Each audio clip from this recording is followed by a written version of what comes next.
Hello dear student, today we shall read the poem Keeping Quiet.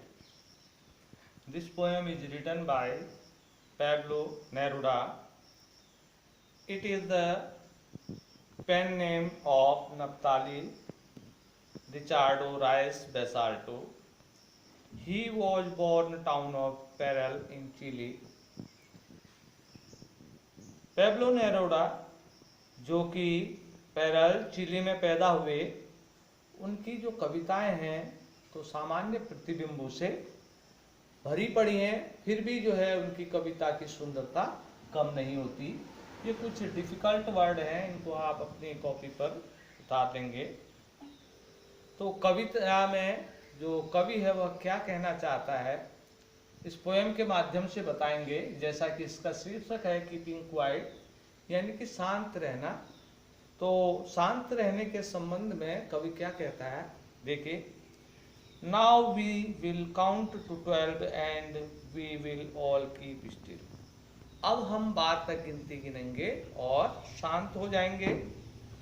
For once on the face of the earth let's not speak in any language. तो कवि कहता है कि धरती की सतह पर अब हम किसी भी भाषा में कोई भी बातचीत नहीं करेंगे। Let stop for 1 second and not move our arm so much. तो कवि कहता है कि 1 सेकेंड के लिए भी हम अपना हाथ नहीं हिलाएंगे, यानी कि कोई भी क्रियाकलाप हम 1 सेकेंड के लिए नहीं करेंगे। It would be an exotic moment without rush, without engine, we would all be together in a sudden strangeness।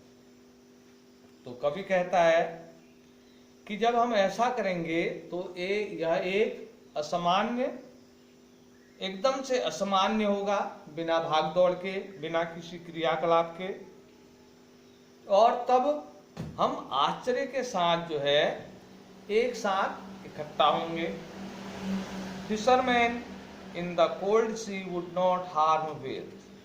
जो मछुआरे हैं वह ठंडे समुद्र में जो है व्हेल मछलियों को नुकसान नहीं पहुंचाएंगे। And the man gathered salt would look at his heart hand. और वे लोग जो नमक इकट्ठा कर रहे हैं वह अपने चोटिल और जख्मी हालतों को देखेंगे। Those who prepare green war. और वे लोग जो कि पर्यावरण से युद्ध करते हैं, विद वॉर विद गैस, आग्नेयास्त्र का प्रयोग करते हैं। War with fire, victory with know survive. तो वह कवि कहता है कि वे लोग जो युद्ध करते हैं वह इस बात का ध्यान रखें कि युद्ध के बाद कोई जीवित नहीं बचता, यानी कि युद्ध के बाद जो लोग मर गए उन पर क्या शासन करेंगे। Would put on clean clothes and walk about with their brother.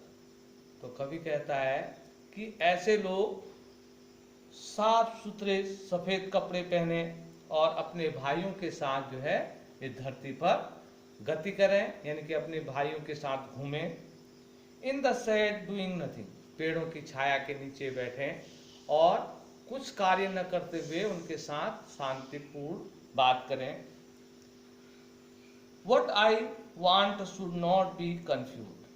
तो कवि कहता है कि मैं जो कह रहा हूं उसका आप लोग कोई गलत अर्थ न निकालें। With total inactivity life is what it is about. तो मेरे कहने का जो तात्पर्य है उससे आप पूर्ण निष्क्रियता से इसका मतलब न जोड़ें। तो मेरे कहने का तात्पर्य यह है, life is what is about. तो जीवन वही है जो जीवन के बारे में किया जाता है। I want no truck with death. तो कवि कहता है मैं मृत्यु से संबद्ध नहीं होना चाहता।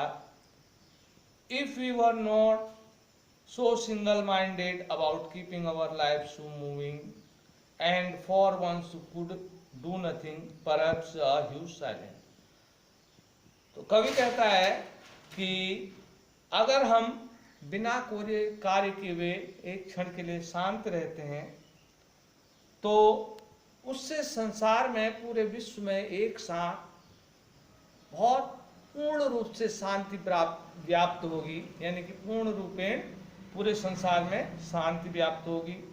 Of never understand our self and threaten our self with death. और तब हम जो कि इस बात को कभी नहीं समझ पाए, हम अपने आप को समझ पाएंगे, जो कि हम एक दूसरे को मृत्यु के बारे में कहकर डराते हैं। Perhaps the earth can teach us as when everything seemed dead and later proved to be alive। यद्यपि हो सकता है कि धरती हमें इस बारे में शिक्षा दे कि जैसे कि धरती में एक समय ऐसा लगता है कि सब कुछ समाप्त हो गया, यानी कि पतझड़ का मौसम हम कह सकते हैं। यहाँ धरती पर जब कोई पौधे प्लांट जो है खत्म हमें प्रतीत होते हैं तो अचानक ही उनमें जीवन फिर से उत्पन्न होता है।